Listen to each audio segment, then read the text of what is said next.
오늘 본문 말씀에서 사도는 하나님께서 예수 그리스도를 통해서 모든 구속을 이루시고, 그리고 그 구속을 통해서 하나님께서 다시금 이제 그리스도 안에서 모든 만물과 이제 화평하게 하시고, 그리고 자기와 화목해 되기를 기뻐하셨다. 이제 그렇게 말씀합니다. 20절 말씀이 오늘 본문에서 가장 중요한데요. 거기에 보면 하나님께서 십자가의 피로 화평을 이루시고, 땅에 있는 것이나 하늘에 있는 것이나 모든 것들이 예수로 말미암아서 하나님 자신과 화목해 되기를 기뻐하셨다는 것입니다. 우리가 이 말을 역으로 생각하면 그리스도의 구속이 없다면 하나님과는 화목한 관계가 아니고 오히려 원수의 관계, 항상 하나님이 분노하고 진노하고 멸하시려고 하시고 이런 원수의 관계였다는 사실을 알 수가 있습니다. 왜 이렇게 하나님께서는 그랬을까요? 그건 하나님께서 죄를 싫어하시기 때문에 그렇습니다. 하나님은 죄를 가지고서는 누구라도 그 앞에 나아갈 수가 없고, 하나님은 죄를 미워하십니다. 그러면 하나님께서 이 세상의 모든 인류의 죄가 없었을 때는 어떠하셨을까? 죄가 없을 때는 하나님께서 당연히 그들을 사랑하시고 그리고 기뻐하셨겠죠. 바울은 성도가 하나님을 기쁘시게 하기 위해서 먼저 하나님을 아는 지혜와 지식을 기도하고 있습니다. 또한 그런 이후에 성도의 삶의 거룩한 행실로 열매를 맺음으로써 하나님을 아는 것에 자라나게 해달라고 기도합니다. 하나님을 아는 것이 곧 성도의 삶의 성숙과 매우 관련이 깊은 겁니다. 매우 중요합니다. 우리가 내 자신이 뭔가 경건한 어떤 신앙을 둬야 한다고 해서 우리가 어떤 영적인 경건의 능력이 또 신앙의 인격이 자라나거나 이런 게 아닙니다. 신앙의 인격이 성장하는 것에 비례해서 그리스도를 아는 지혜와 지식이 비례하는 것입니다. 그래서 사도는 오늘 10절 말씀에 하나님을 아는 것에 자라게 하시고 라고 하면서 그 앞에 보면 주께 합당히 행해서 범사에 기쁘게 하고 모든 선한 일에 열매를 맺게 해달라고 기도합니다. 그러면서 하나님 아는 것에 자라게 해달라는 거거든요. 그 말은 하나님을 아는, 이 그리스도를 아는 지혜와 지식이 성장할수록 성도의 성화의 삶이 더욱더 온전해진다는 말입니다. 예수 그리스도로 말미암아 하나님께서는 구속을 이루셨습니다. 그리고 예수 그리스도로 말미암아 만물을 회복시키시고, 그리고 그 안에서 모든 만물이 하나님과 화목해 되는 것을 하나님이 기뻐하셨습니다. 하나님이 기뻐하셨다. 성경을 보면요, 하나님이 기뻐하신다는 이런 표현들이 많이 있습니다. 그 가운데 우리가 가장 먼저 발견할 수 있는 것이 어디냐면 창세기 1장이죠. 하나님께서 모든 세계를 창조하시고 좋으셨다 그랬습니다. 보시기에 좋았더라. 그리고 그 가운데 아주 정점을 찍는 것은 이제 인간의 창조죠. 사람을 지으신 이후에는 뭐라고 그러셨어요? 심히 좋으셨다 그랬습니다. 하나님이 좋아하시려면 그 대상의 상태가 어느 정도가 돼야 좋아하시는 걸까요? 여러분, 하나님께서 여러분들을 좋아하신다면, 여러분들을 기뻐하신다면 여러분들이 어느 정도의 상태까지 이르러야 하나님이 만족하시고 기뻐하실까요? 실제로 우리가 원어에서 유도키아, 하나님이 기뻐하신다라고 할 때 이 기뻐하심은 만족스러워서 기뻐한다는 것을 의미합니다. 즉 하나님의 기준에 만족되었다는 거예요. 하나님의 기준에 충족되기 때문에 하나님이 기뻐하시는데 바로 그것이 바로 예수 믿는 우리들이라는 것입니다. 하나님의 기쁨이 되실 만한 자신이 있으십니까? 우리는 어떻습니까? 우리가 이 말씀을 좀 살펴보면서요, 먼저 생각해 볼 것은 하나님께서 천지 만물을 창조하신 목적은 바로 하나님의 영광이었습니다. 이건 뭐 우리 모두가 다 익히 듣고 인정하는 것입니다. 그런데 혹자는 이런 질문을 던질 수 있습니다. 아니, 하나님께서 피조물을 통해서 영광을 받기도 하시는 것은 하나님 그분 자신에게 뭔가 영광에 뭔가 부족함이 있어서 그걸 채우려고 그러는 것이 아닌가, 이런 질문 들어들 하십니다. 어떻게 생각하면 논리적으로 맞는 질문 같아요. 왜냐하면 하나님이 자기 영광을 위해서 세계를 창조하셨다라고 말하니까 그 창조하신 이유를 뭐냐면 피조물을 지어놓고 거기서 나오는 어떤 것으로 하나님이 자기의 부족한 것을 채우시려고 그러나 보다. 이거는 사실은 인간의 논법이죠. 우리는 항상 우리가 에너지가 부족하잖아요. 그러니까 이제 다른 걸로 채워야 돼, 항상. 근데 하나님도 그렇게 생각하는 거예요, 우리가. 이거는 사실은 참 인간의 연약함에서 비롯된 그런 무지의 소치라고 할 수 있습니다. 자, 여러분, 아까도 제가 말씀드렸다시피 하나님께서 천지 만물을 모든 창조를 마치신 이후에 지으신 세계를 보시면서 보기에 좋으셨다 그랬습니다. 여기에 하나님께서 좋으셨다라고 하는 이 말은 이제 히브리어로는 이제 토브, 이 유도키아라고 하는 말과 의미가 아주 비슷합니다. 토브, 기뻐하고 즐거워하고 만족했다라고 하는 의미를 가지고 있습니다. 여러분, 하나님께서 창조를 통해서 그렇다면 영광을 받으신다면 이렇게 질문해 볼 수 있겠죠. 뭘 받음으로 영광을 얻으시는 게 아니라 뭔가 다른 독특한 하나님만의 방식으로 영광을 받으신다는 거예요. 이걸 좀 우리가 성경적으로 생각을 해볼 필요가 있습니다.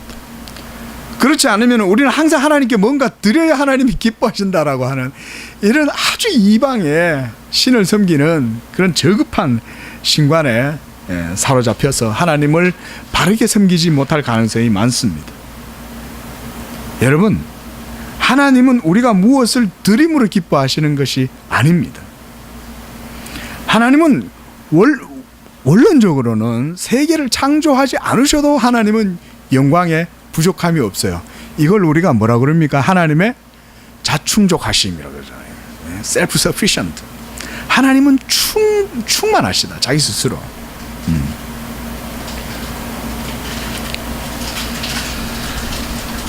만약에 세속인들의 생각처럼 하나님께서 자기의 영광이 부족해서 뭔가를 채워야 되기 때문에 피조물을 창조하고 인간을 창조했다라고 어떤 명제가 성립이 되면 그 반대의 논리가 또 성립이 돼요. 그게 뭐겠어요? 그렇다면 하나님은 자기의 영광이 부족하다는 사실은 어떻게 아셨나, 이 말이죠. 그렇죠? 조금 철학적 뉘앙스가 풍기는 질문이지만 사실 따지고 보면 그런 거예요. 네. 하나님은 어떻게 자기의 영광이 100% 부족하다는 사실을 아셨을까요? 그렇다면 그건 하나님이 아니라는 거예요. 그런 존재는. 왜? 자기가 부족함을 느끼니까. 그러면 자기의 부족함을 뭔가에 더 채우려면 그것보다 더 높은 신이라는 존재가 있기 마련이죠. 이거는 말 그대로 이방신의 신관에 기나는 거예요. 하나님은 그런 분이 아니에요. 또한 하나님 자신의 절대적 영광이 충족되어지지 않았다면 무엇으로 그걸 채우겠어요? 하나님 자신도 못 채웠는데 피조물로 어떻게 채우겠냐. 결국 그런 질문은 아주 어리석은 우문에 불과한 것이에요. 그렇다면 다시 돌아가서 여러분들이 어떻게 하나님을 기쁘시게 할 수가 있을까요? 우리 죄인들이 하나님을 어떻게 기쁘시게 할 수 있고 이 모든 세계는 또한 하나님 앞에 어떻게 기쁨이 되겠습니까?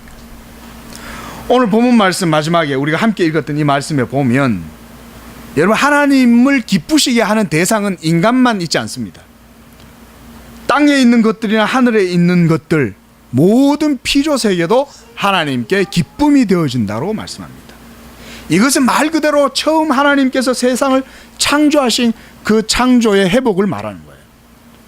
원래 하나님께서 세계를 창조하신 그 목적이 회복된 것입니다. 예수 그리스도의 구속으로 말미암아. 거기에는 피조물도 포함돼요. 그렇다면 어떻게 하나님께서 이 피조 세계와 죄인들을 우리를 기뻐하시냐? 바로 그것을 오늘 본문이 말씀해주고 있는 것입니다. 그것은 바로 예수 그리스도로 말미암아 이루어지는 그 구속을 통해서 하나님이 모든 것을 다 기뻐 받으신다는 것입니다. 13절 말씀해 보니까 그가 우리를 흑암의 권세에서 건져내사 그 사랑의 아들의 나라로 옮기셨으니 그 아들 안에서 우리가 구속 곧 죄사함을 얻었다. 구속 곧 죄사함에 이것의 동일한 의미는 뭡니까? 그건 바로 의롭다함을 얻었다는 것이죠. 하나님께 의롭다함을 얻었다는 것. 여러분, 하나님은 의, righteousness, justice, 하나님의 공의에 위배가 되거나 거기에 뭔가 흠집이 생기면 하나님 그 기뻐 받으시지 않습니다. 조금이라도 하나님 앞에 흠이 있으면 하나님 못 받으세요? 그래서 예수 그리스도께서 이 하나님의 완전하신 이 율법의 의를 자기의 모든 수고함으로 구속으로 다 이루신 거예요. 그게 바로 예수 그리스도가 하나님 앞에서 우리 대신 행하신 모든 의의 사역입니다. 의의 사역. 그리스도가 이 의를 충족시키셨기 때문에 하나님께서 이 그리스도의 의를 받으시고 기뻐하시는 거예요. 그리고 그 의를 또한 우리 죄인들에게도 무한하게 값없이 부어주실 수가 있게 된 것입니다. 왜냐하면 하나님이 그걸 우리에게 주실 수 있는 것은 우리에게 아무런 부족함이 없기 때문에 그렇습니다. 그걸 주시기에. 만약 하나님이 우리한테 뭘 주실 때 거기에 뭔가 부족함이 있다면 하나님 그거 우리에게 주실 수 없어요. 왜? 하나님이시니까. 우리는 실수하고 우리는 문제를 일으키고 사고를 치지만 하나님은 항상 우리에게 완전한 것을 주십니다. 그것은 바로 예수 그리스도의 이루신 십자가의 구속, 곧 의입니다. 의.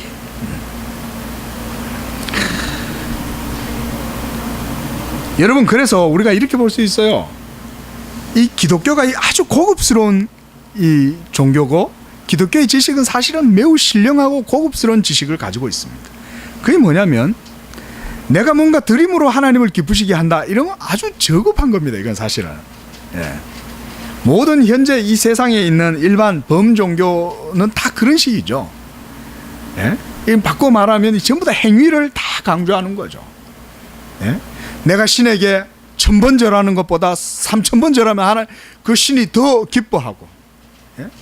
해도 그냥 안 하고 목욕 재개하고 정한수 뜯어놓고 그것도 아주 그냥 고요한 달밤에 가서 해야 뭔가 더 기뻐하고, 히말라야 산맥을 막 이렇게 삼보일배하면서 넘어서야 더 기뻐하고. 여러분, 그런 신은 신이 아니에요.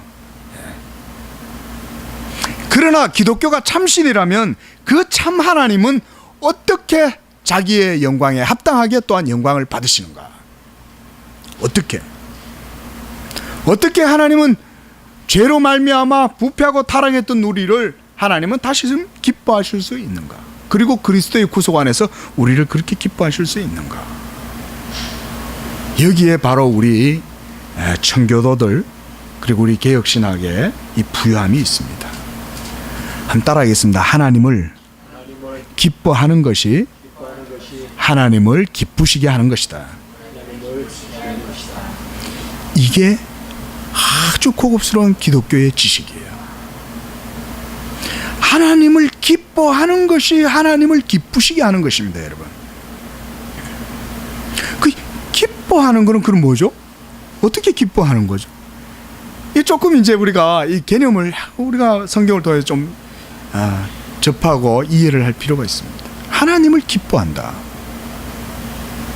하나님을 기뻐한다는 말은 기본적으로 하나님과 만남이 있어야 됩니다.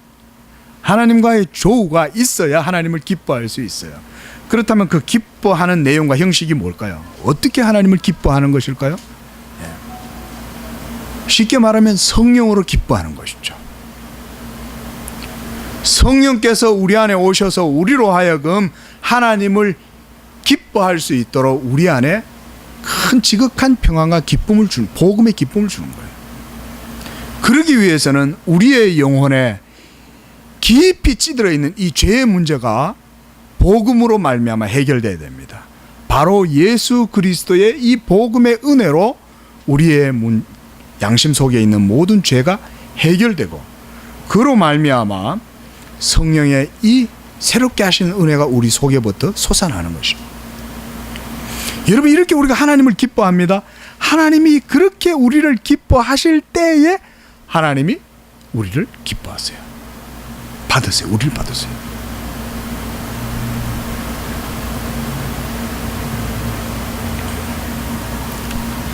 유도키아, 토브.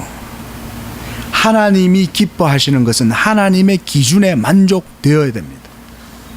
그래야 하나님이 즐거워하고 기뻐하고 그걸 향유합니다. 그렇지 않겠습니까? 절대자이신 하나님이신데요, 최고선이신 하나님이신데 어떻게 그분을 만족시킬 수 있어요? 어떻게 그분을 즐겁게 하실 수 있겠어요? 그 방법은 예수 그리스도의 복음, 곧 그를 믿고 의롭다함을 얻고 그리스도로 말미암아 마음에 기쁨과 감사가 넘치면 하나님이 기뻐하는 것입니다. 오늘 우리가 읽었던 이 짧은 본문 속에 사도는 이것을 사실은 얘기를 하고 있어요. 9절부터 12절 말씀 속에 보면 사도가 기도하는 내용이 몇 가지가 있어요.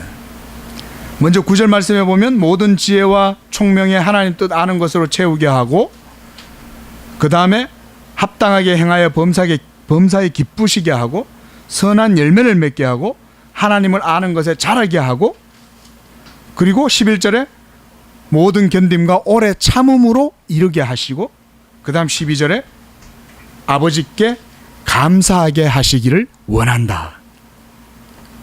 감사까지 다 포함되어 있어요. 여러분, 바로 이것이 하나님께서 성도를 통해서 받으시는 예배예요.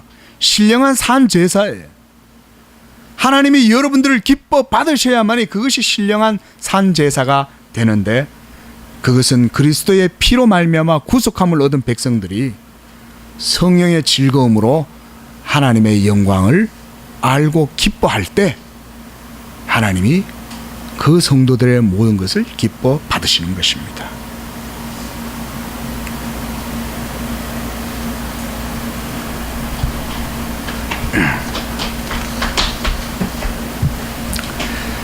또한 이것은 모든 피조물도 마찬가지입니다. 하나님이 피조물을 통해서 영광 받으신다는 이 사실은 피조물이 하나님의 영광과 신적인 아름다움을 누리고, 그리고 그것을 기뻐하고 즐거워하는 것을 통해서 영광을 받으십니다. 저는요, 예수님이 저들의 백합화를 보라, 솔로몬의 지혜와 영광이 이 꽃 하나만 못하다 라고 할 때 이거를 문자적으로 봐야 되나, 문학적으로 봐야 되나, 이걸 영적으로 봐야 되나, 상징적으로 봐야 되냐 고민을 많이 했습니다. 근데 그리스도의 구속으로 인해서 하나님께서 모든 피조세계를 새롭게 하시고, 그 모든 하늘에 있는 것이나 땅에 있는 것을 하나님이 그리스도로 말미암아 자기와 화목케 하기를 기뻐하신다, 이 말씀을 보면서 그것에 대한 답을 얻은 것 같아요. 하나님은 그리스도 안에서 모든 이 구속의 은혜의 빛이 임하는 이 모든 세계에 그 창조의 작은 하나조차도 하나님은 다시 보시기에 좋은 거예요. 꽃이 피는 걸 보시고 좋은 거예요. 물론 이것은 성도의 영혼에 피어나는 그리스도의 꽃과 향기와는 물론 차이가 있겠죠. 그러함에도 불구하고 하나님은 저들에 피어나는 백합화를 하나님은 기뻐하시는 겁니다. 만일 하나님께서 지금까지 그렇게 기뻐하지 않으신다면 제 생각엔 지구의 종말이 훨씬 더 일찍 올 것 같아요. 왜냐하면 하나님이 싫어하시는데 그거 오래 놔두실 이유가 없죠. 예.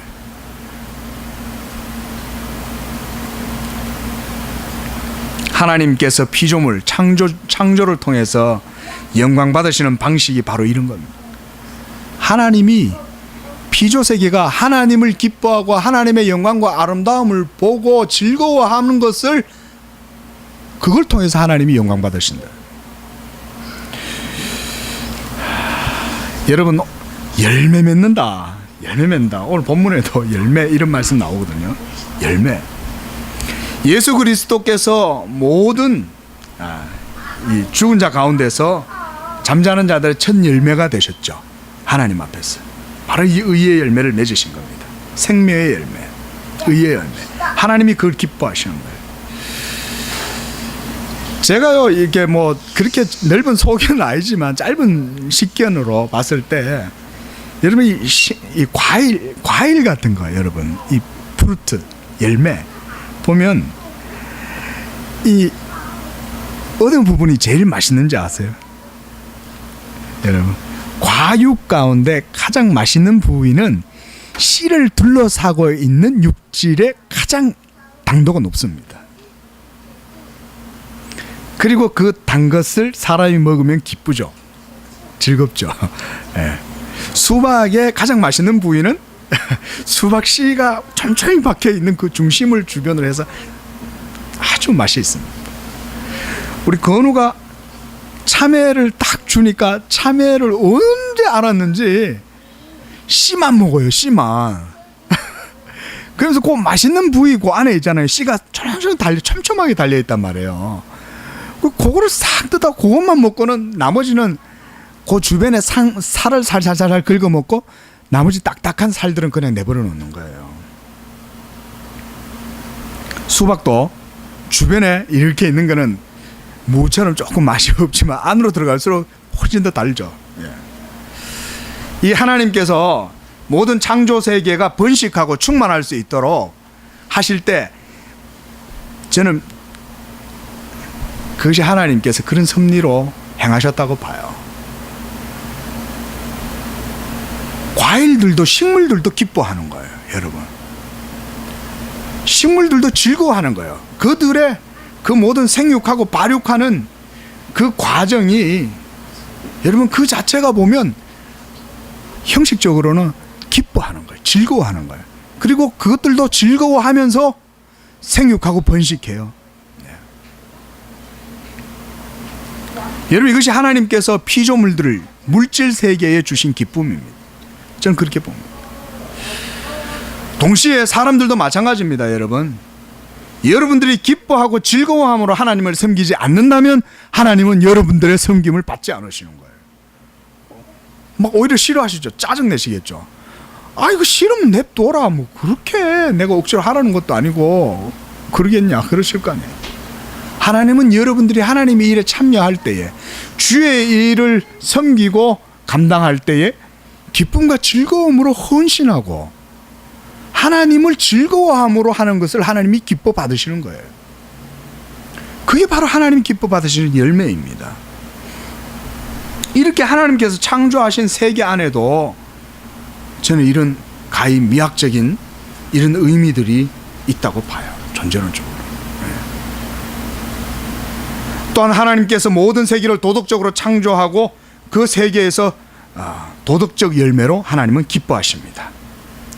하나님이 기뻐하시는 열매는 바로 의의 열매입니다. 이제 다시 본문으로 돌아왔어요. 하나님께서 예수 그리스도를 통해서 우리를 기뻐하실 수 있는 이유는 여러분들이 예수 그리스도의 의를 옷 입고 그의 의로 말미암아 하나님을 기뻐할 때에 하나님이 여러분을 기뻐하는 것입니다. 느헤미야서 8장 10절에 보면 여호와를 기뻐하는 것이 너희의 힘이다 그랬습니다. 이게 영적인 원리죠. 그리고 사도는 항상 복음을 증거하면서 초대교회의 그 수많은 순교와 핍박과 고난 속에 있는 성도들을 향하여 기뻐하라. 내가 다시 말하노니 기뻐하라. 기뻐하지 못할 이유가 무엇이겠습니까?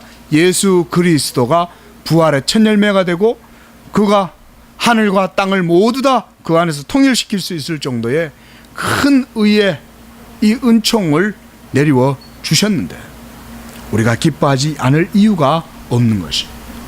사랑하는 성도 여러분, 하나님을 기쁘시게 하는 것은 여러분들이 예수 그리스도로 말미암아 하나님을 기뻐하는 것, 바로 거기에 영적인 고상함이 있는 것입니다.